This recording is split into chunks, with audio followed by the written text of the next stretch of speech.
So you spent some time in the military, and you did some photography in the military as well. Was this an official capacity in some way, or was it just something you did on the side out of your own love? Yeah, that's correct. They have a trade called image technician in the Canadian military. I was not that.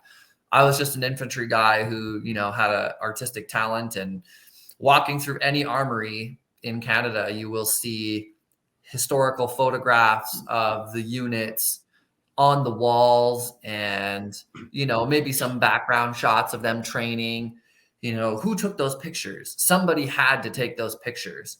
And just in the modern era, I'm like, hey, I have this talent, and I can stuff my camera in my rucksack, do infantry work like as normal, but just whenever there's a break, or I'm not needed, or if there's less pressure during, say, like maybe not a field training exercise, but if we're, around the armories, or I'm just waiting in line for my turn to, say, do a drill or whatever, I can just quickly go into my bag and grab the camera. And my leadership was pretty lenient with allowing me to go around and take pictures and then just jump back into line. So it's doing double duty, infantry and photography. But yeah, it was just for the love of the unit and get pictures of the guys, boost morale, and have records, right? So, and I got a lot of really cool pictures. And then because the military is a bit of you could call it a secret society, essentially. People can go in and ask questions, but as far as like every night training and what we do during the week or during the weekend, like civilians don't really get an opportunity to just show up and just job shadow the military, right? That's like a security breach, so getting pictures from inside that environment is really unique in my opinion. So awesome. Let's yeah, which is why I sent you a bunch of pictures, because let's take a look at some of these. Oh, there's one. All right, so this is this picture is from a perfect example of me doing double duty. So basically, this is a pool in Kingston, and this is assault pioneer training, which is basically like a low rent engineer. And engineers, they'll use tools like diggers, and they have like, whole trucks dedicated to, say, building bridges. This is a mix of infantry and engineer. And as an assault pioneer, we have to learn to drive assault boats. So this is capsizing drills. And, this is me at the pool. I did my capsizing drills, and there's only one boat in the pool at a time. So I run and grab the camera, and I'm there taking pictures of the other people doing their drills. And what's really unique about this picture is that the two people who have their backs turned to the camera are actually a couple. They're married. So I say this is my hardest couple photo I've ever taken. Quite the engagement photo.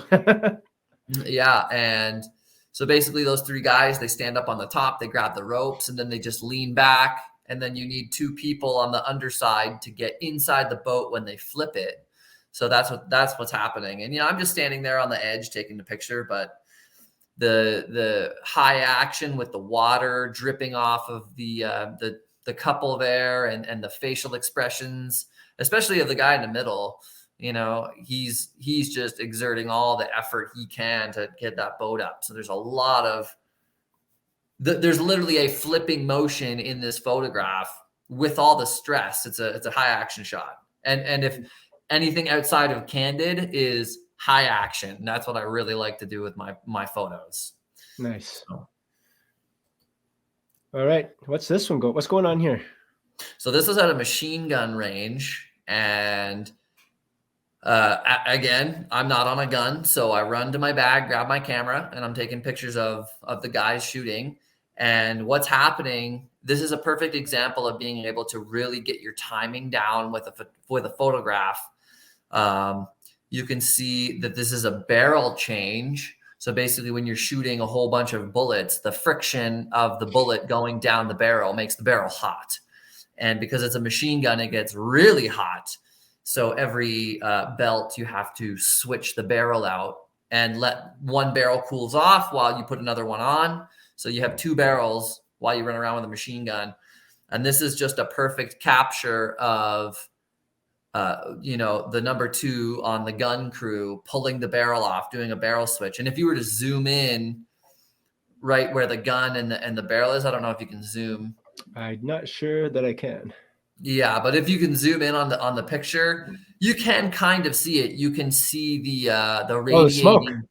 No, you can see the smoke and the radiating heat making a waveform like you would see on off a hot pavement on a hot day.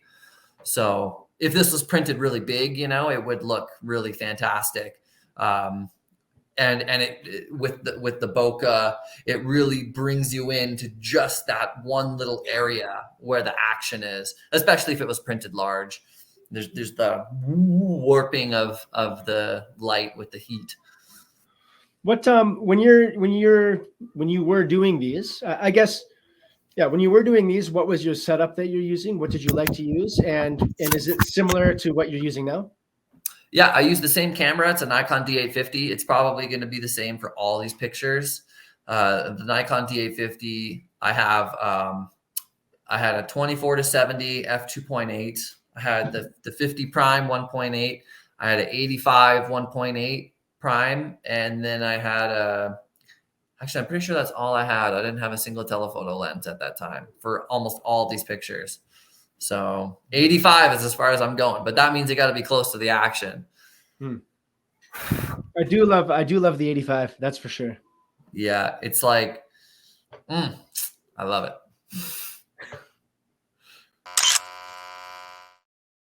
All right, what's going on here? Okay, so this picture was at I was doing recruiting for the Army at a music festival, country music festival. I can't remember where it's at, but it's one of the biggest country music festivals in Canada.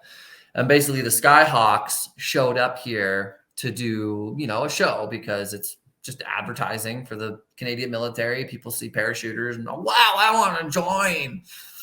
And these guys were just coming in on doing their trick where they have little straps on them and they hook their feet in the strap, and then you get this triple 3 guys, spinning essentially or parachuting down. And if you were to be able to zoom in really, really close on the parachuter guys, you would see that this picture is taken just at the moment where the guy has his feet outside the loops. So it's like a perfect moment of detaching. They look attached, but again, on a very big canvas, you would see that he's actually detaching. And just at the moment of disconnection. And then these 2 guys in the foreground are actually the commanders. So I was standing of the parachuters. So I was standing right behind the commanders. I see them coming in. I see them coming. I see the commanders in front, and I go perfect, push pull dynamic. And I basically dug my head into the dirt because this was on an 85. So I had to dig my face or head into the dirt to get low enough to put distance between these 2 commanders to show their body language and to get these guys in the frame. And they're just blocking the sun out, looking at their guys coming in super fast, parachuting, high action, detach from the guys while spinning. It's all, again, high action and perfectly timed.